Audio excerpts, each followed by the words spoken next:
ময়মনসিংহে ধান কাটা নিয়ে শঙ্কায় পড়েছেন চাষিরা। অন্যদিকে ভারী বৃষ্টি এবং বন্যার আভাসে একইভাবে শঙ্কিত হাওড় অঞ্চলের কৃষকেরাও। এ বিষয়ে আরো বিস্তারিত জানাতে ময়মনসিংহ থেকে যুক্ত হয়েছেন ইমতিয়াজ আহমেদ, সুনামগঞ্জ থেকে যুক্ত হয়েছেন লিপসন আহমেদ। তবে শুরুতে ময়মনসিংহের পরিস্থিতি জানতে চাই। ইমতিয়াজ, মাঠে কত শতাংশ ধান পেকেছে, কাটার কি অবস্থা, বিস্তারিত জানাবেন। রওশন, কয়েকদিন ধরে কিন্তু টানা কালবৈশাখী ঝড় দেখতে পাচ্ছি, বৃষ্টিপাত দেখতে পাচ্ছি ভারী, যার কারণে ময়মনসিংহের যে 13টি উপজেলা রয়েছে, বেশিরভাগ উপজেলার যে বড় বড় বিলগুলো রয়েছে একেবারে ধান কিন্তু পেকে টইটম্বুর বড় ধান, কিন্তু সেগুলো কিন্তু কাটা একেবারেই সম্ভব হচ্ছে না, কারণ প্রচণ্ড বৃষ্টি হচ্ছে, ঝড় হচ্ছে।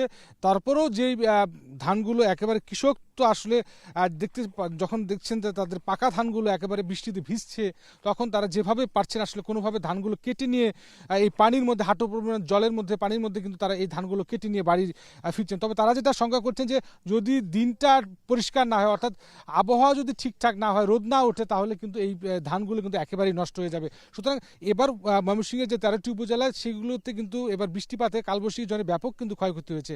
অন্যান্য সময় আমরা যেটা দেখি যে বিভিন্ন বিলগুলোতে ছোট ছোট খাল নালাগুলো থাকলে সেগুলো দিয়ে কিন্তু পানি বেরিয়ে যেত, নিষ্কাশনের ব্যবস্থা থাকতো। অর্থাৎ আমরা এখানে আসার পর বেশিরভাগ বিলগুলোতে দেখতে পাচ্ছি যে পানি নিষ্কাশনের ব্যবস্থা না থাকায় পানিগুলো কিন্তু জমে রয়েছে, হাঁটু পানির মধ্যে, কোমর পানির মধ্যে, কোনোভাবে কোনো ধানগুলো কেটে নিয়ে তারা ফিরছেন।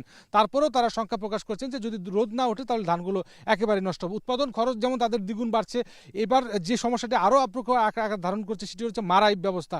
যেহেতু ধানগুলো মেশিনের সাহায্যে মাড়াই করা হয়, তেলের যে একটা সংকট রয়েছে, কৃষি বিভাগ বলছেন যে প্রতিদিনই কৃষকরা দীর্ঘ লাইন করছেন তেলের, ডিজেলের জন্য। যেহেতু মাড়াই কলগুলো ডিজেল দিয়ে চলে, 10 থেকে 15% বেশি কিন্তু তারা ফুয়েল কাঠ কৃষকদের দিতে পারছেন না।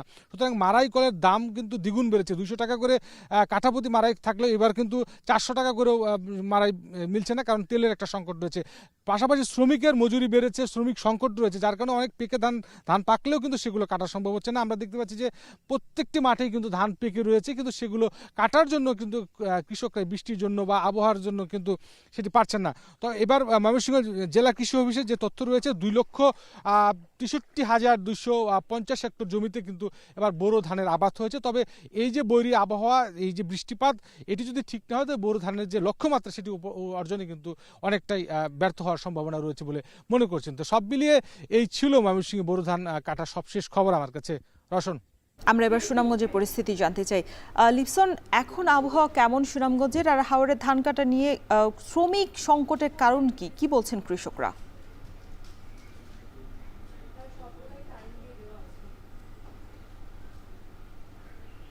রওশন, আমরা যদি বলি যে গতকাল সারা রাত্রি কিন্তু আসলে বৃষ্টিপাত অব্যাহত ছিল এই জেলায়, ভোর সকাল পর্যন্ত বৃষ্টিপাত ছিল। সেই সাথে আমরা দেখেছি সকাল 10টা নাগাদ কিন্তু এই জেলায় বৃষ্টিপাত কিছুটা কমেছে, তবে এখনো কিন্তু রৌদ্রের দেখা মেলেনি। সেই সাথে আমরা যদি বলি যে সুনামগঞ্জের যে নদীগুলো রয়েছে সেই নদীর পানি কিন্তু বৃদ্ধি পাচ্ছে। তার কারণ হিসেবে যদি বলি যে ভারতের যে চেরাপুঞ্জি রয়েছে সেখানে বৃষ্টিপাত অব্যাহত থাকে, কিন্তু সুনামগঞ্জের যে সুরমা, কুশিয়ারা কিংবা অন্যান্য যে নদীগুলো রয়েছে সেই নদীর পানি কিন্তু আসলে দ্রুত বৃদ্ধি পাচ্ছে।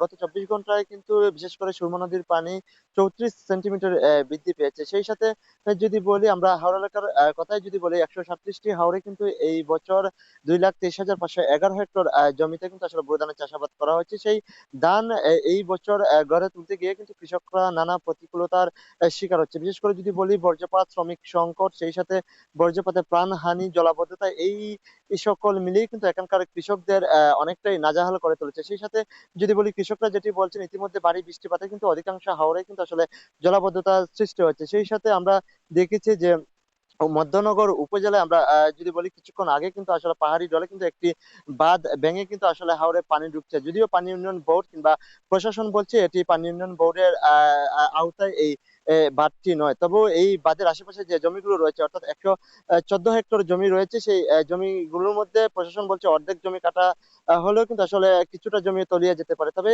সেই বাঁধ মেরামতেও কিন্তু আসলে প্রশাসনের পক্ষ থেকে ইতিমধ্যে প্রস্তুতি নেওয়া হচ্ছে। সেই সাথে যদি বলি চলতি বছরে যদি আবহাওয়া যেহেতু বিরূপ প্রভাব, যার ফলে কিন্তু আসলে কৃষকরা তাদের স্বপ্নের এই ধান গড়ে তুলতে পারবেন কিনা সেটা নিয়ে আসলে শঙ্কা প্রকাশ করেছেন। তবে জেলা প্রশাসনের পক্ষ থেকে কিন্তু ইতিমধ্যে কন্ট্রোল রুম খোলা হয়েছে, যেখানে আসলে যে কোনো দুর্যোগ মোকাবেলায় যাতে তারা কিন্তু আসলে প্রস্তুতিমূলক সভাও করেছেন। সেই সাথে যে 12টি উপজেলা রয়েছে সেই উপজেলা নির্বাহী কর্মকর্তাদের মাঠ পর্যায়ে কাজ করার জন্য আসলে নির্দেশনা দেওয়া হচ্ছে। তবে কৃষি বিভাগের পক্ষ থেকে ৮০% ধান কর্তনের সাথে সাথে এই ধানটি গড়ে তোলার জন্য আসলে কৃষকদের পরামর্শ দেওয়া হচ্ছে। সেই সাথে পুরো উপজেলায় কিংবা হাওড়া এলাকায় কিন্তু মাইকিং দিয়ে প্রচার করা হচ্ছে। বর্জ্যপাত যখনই আসলে হাওরে ঝড় বৃষ্টি শুরু হবে তখন যাতে কৃষকরা ধান কাটা রেখে তারা নিরাপদ স্থানে যান। সেই সাথে বলা যায়, সব মিলিয়ে বলা যায় আসলে হাওড়া এলাকায় এই পানি বাড়ায় কিন্তু আসলে কৃষকরা অনেকটাই আতঙ্কের মধ্যে রয়েছেন।